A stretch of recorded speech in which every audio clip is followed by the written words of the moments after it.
Welcome back to Matt Lizard RC. So what I'm bringing out, or today, today's video is going to be covering a little bit what I'm doing on the Blackjack 24. So here's the Blackjack 24. After, the first 3 runs on it, got 62 miles an hour off of 4S. Yeah, I can easily put in, 6S, probably get a little bit more, but, I got a lot of batteries, over here and a couple of the cases there, a couple more up in there. 2 more cases full of just 4S lipos, a couple 6S's there. So, but mostly it's gonna be set up on a 6S, on a 4S, setup. It's kind of what I'm going for.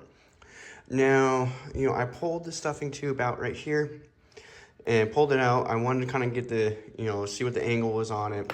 Do a little bit mess around with that, so that way I can get the strut, strut down a little bit more, preferably like this.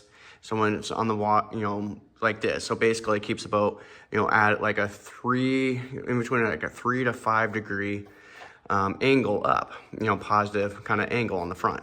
So that way it's riding just on the back sponsons. And so, but stock, they got this all the way sucked up, which then gives you a high attack angle and getting that, bow bouncing until you get up onto the water, then the weight takes over and it just flops it on.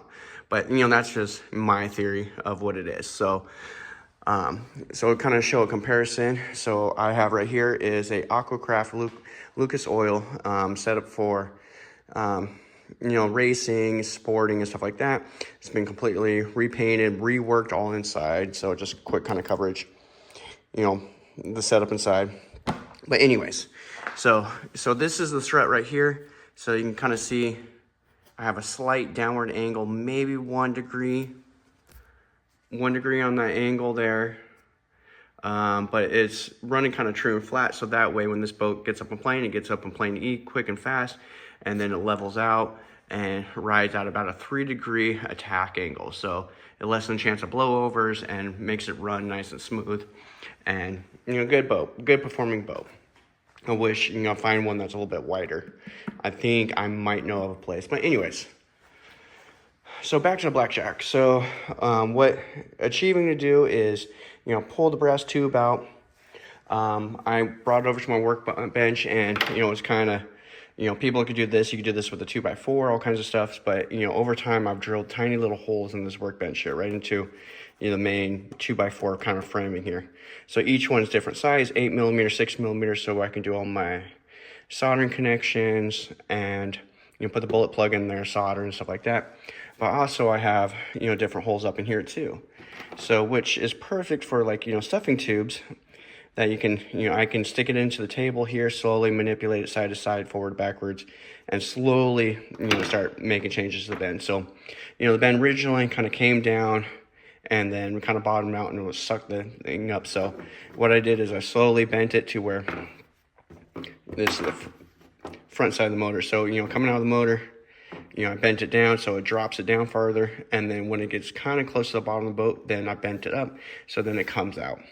So that way it takes a strut, drops it down with maybe a slight negative to it, 1 degree. So when putting this guy in, yes, I still got the rubber bushings. I still got to put it in, the rubber bushings, stuff like that. So being installed like this, get this kind of in there a little bit better. Maybe you guys can see, but that way it comes out to the bottom of that hole. This is kind of what I was going for. And then once I get the strut on there, once I find it, trying to make sure I get everything in view as best as possible. So bear with me, you guys. So now with the strut coming out, I can go in there, and then I'm still, again, playing with it a little bit more, getting it all bent, getting into shape, and where it kind of wants to be. So that way I can get the strut down a little bit more and have a little bit more angle on it.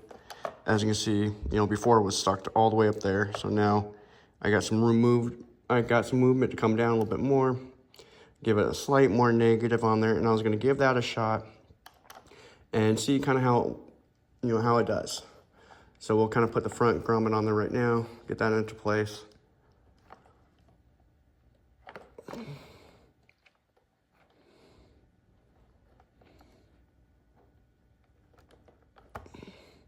There we go. So front grommets in. You see how much kind of lower it is, where I kind of want to be. You know, it's still a slight small angle on it, but you know, but not bad at all. And then I'll kind of play with the front bend right here, get it down just where it kind of wants to be in front of that. But you kind of manipulate the tube, just kind of being careful, go slow, try not to kink it. Sometimes you can use a little bit of heat to make the bend a little bit better. But, you know, it goes for the same, like when you're building a hull, you know, the tube here, you're going to eventually have to kind of bend it into position. And what I've learned over years when bending these guys is, you know, if you're doing a flex cable, you know, you can get away with bends. If you're doing a hard shaft, it's got to be hard shaft, or, you know, flex wire, it's going to be nice and straight as much as possible, very little bends. But that's one thing nice with flex cables is that you can do a lot of bends. And so, you know, what I've learned over time, and I've read from a lot of older gentlemen too, is, you know, the best bend is what's known as the S bend. So kind of like an S shape. So that way, when the cable goes up, it goes down, and then it supposedly reduces a lot of vibration within that cable to make it true. But, you know, that's all in theory, what I've learned and what I've been doing over the years.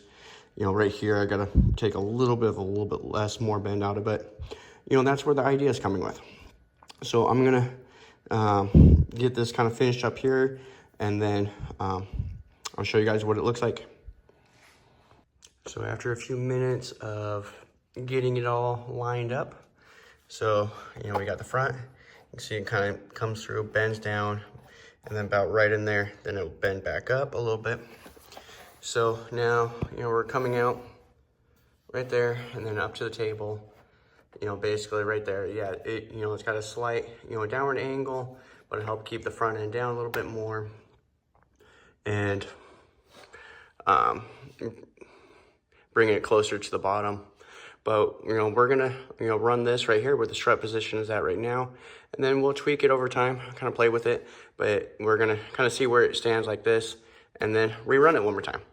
So anyways, so maybe someone finds this helpful, but, you know, tinker, testing, and tuning, it's how we roll.